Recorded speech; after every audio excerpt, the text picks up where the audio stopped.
results of the year 2020-2021 for the East London ELIDZ. And as indicated by the program director, we can sum up the reason why we are releasing such good results. That is because of two keywords that are the theme of our financial results for this period: fortitude and resilience. And I think as we celebrate these results, we are not only celebrating the fortitude and resilience of the East London ELIDZ, but we're celebrating the fortitude and resilience of the investor community. We are grateful that in the midst of COVID that has caused havoc internationally and in our country, our investors have not wavered on their investment decisions, and they kept pushing and making sure that they honor the commitments that they made to the president, to our country, to ourselves. And we really are celebrating that resilience. We celebrate the resilience of the funders that are backing the East London ELIDZ, the DTIC, and the provincial government. During the difficult times in terms of the fiscal environment, they have continued to demonstrate the support to the East London ELIDZ as they saw economic development to be very instrumental in taking our country forward under these circumstances. We also celebrating even the support of our municipality. The Metro has actually demonstrated that even in the most difficult of times, they are able to dip into their pockets and roll out the needed infrastructure, like the road infrastructure that we need to connect the ELIDZ to Mercedes-Benz and the port. So we are celebrating that fortitude, we are celebrating that resilience. I will then summarize my presentation of the outcomes of our financial year 2020-2021 under the three main outcomes that we have set as part of our strategic framework. And the outcome number one looks at high-performing, competitive, and resilient zone industries. And I should say that during the most difficult time, as indicated, we have been able to perform in a way that is commendable in this area. We have been able to attract 6 new investors into the ELIDZ. We had targeted 5 before COVID, when we thought that everything was normal. But during this very difficult time, we're able to attract 6 new investors. And what was even more fulfilling for us is that we had targeted that we would attract investment worth 400 million in terms of private sector investment, but we more than doubled that. We have actually attracted 6 new investors with a total value of more than 981 million in this financial year alone. The financial year also saw the highest number of facilities being developed in the ELIDZ, and that again talks to the support that we've been able to receive from the DTIC, from the SEZ fund. We're able to complete 9 new factory buildings and expand 3 existing factory buildings. And private sector also came along to develop 2 more facilities on our platform. That talks to basically 14 projects that have been rolled out in terms of construction activity during this financial year. And that went a long way in terms of boosting the economic activity in our zone and creating the much needed construction jobs. We're able to create more than 2,149 construction jobs just from the construction activity that was funded through the SEZ. We were not only able to see the participation of people in terms of construction activity through job creation, but we also saw the participation of BEE contractors for contracts that are above 30 million, and that participation was at a level of 46%.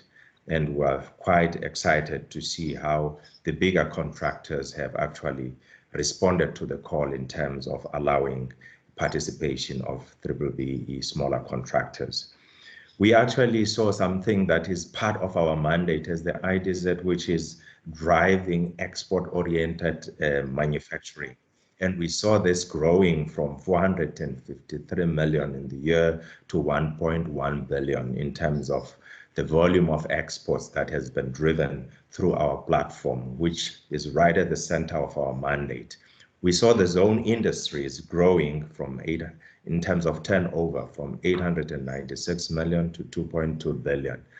The number of operational investors on our platform has grown to 40 operational investors, and that brings us to about 70% occupation of our phase one, which is the main piece of land that we've been developing since inception as the East London ELIDZ.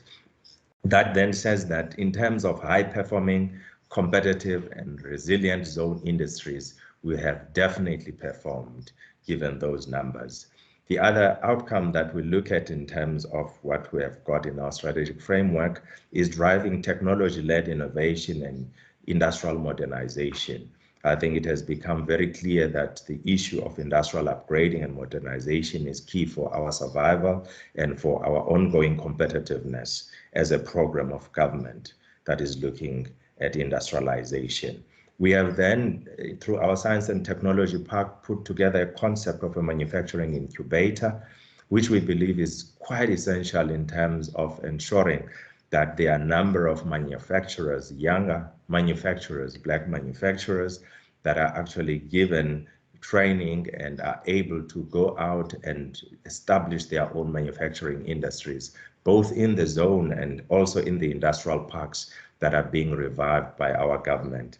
So we have got some part funding for this, and we're still lobbying for more funding. We believe that this will be an exciting program for the East London ELIDZ, particularly in terms of inclusive growth.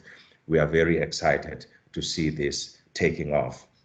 We have also been driving a program very hard around training in terms of ICT-related skills to ensure that we are well positioned as a province in terms of digital transformation. We've partnered with the like of Cisco in their incubator. We have also a renewable energy center that we are running as part of our Science and Technology Park. We've got a design center, and all these together have been training a number of SMMEs and young people, and we've got, just in this financial year, trained over 140 of these through these facilities in giving them the much needed ICT skills. We have had our executive authority, the MEC, supporting us with 10 million from the Economic Development Department to actually drive even more this skills development and participation of young people in the 4IR and ICT related projects. And we've seen a number of these SMMEs coming up with technology solutions that would solve problems in the community through technology. And we've had the first fruit in terms of the graduates of a hackathon and young people that have won some packages of money to develop these ICT solutions and actually grow business in this regard. We are also, as an ELIDZ, embarking on a path of developing a scalable data center. This is now to upgrade what we already are running as a data center with hosting capabilities for government, for municipalities and other entities of government. And this to us is an important step towards the digital transformation and creating an environment that will grow SMMEs and players in terms of the digital space. Again, we have our government through the stimulus fund of the province supporting this project. We're still looking for additional funding from the Department of Trade and Industry, and we believe that this is a game changer, and in fact it will position the ELIDZ as a landing point for undersea cables in the future, and we're excited about the opportunities that this will bring in terms of the ICT sector, which we see as one of our growth sector. Coming to the last point in terms of the last outcome that we look at in terms of the series of our outcomes, this one focuses on operational efficiencies and best practices that we run as an organization, and particularly our role in terms of being a good corporate citizen and contributing more towards inclusive growth. And I should say that in this regard, again, during this difficult time, we've seen a very good performance. 61% of subcontractable work has actually been dished out to SMMEs during this period under review. We have seen 89% of contracts being given to local contractors, meaning provincial contractors.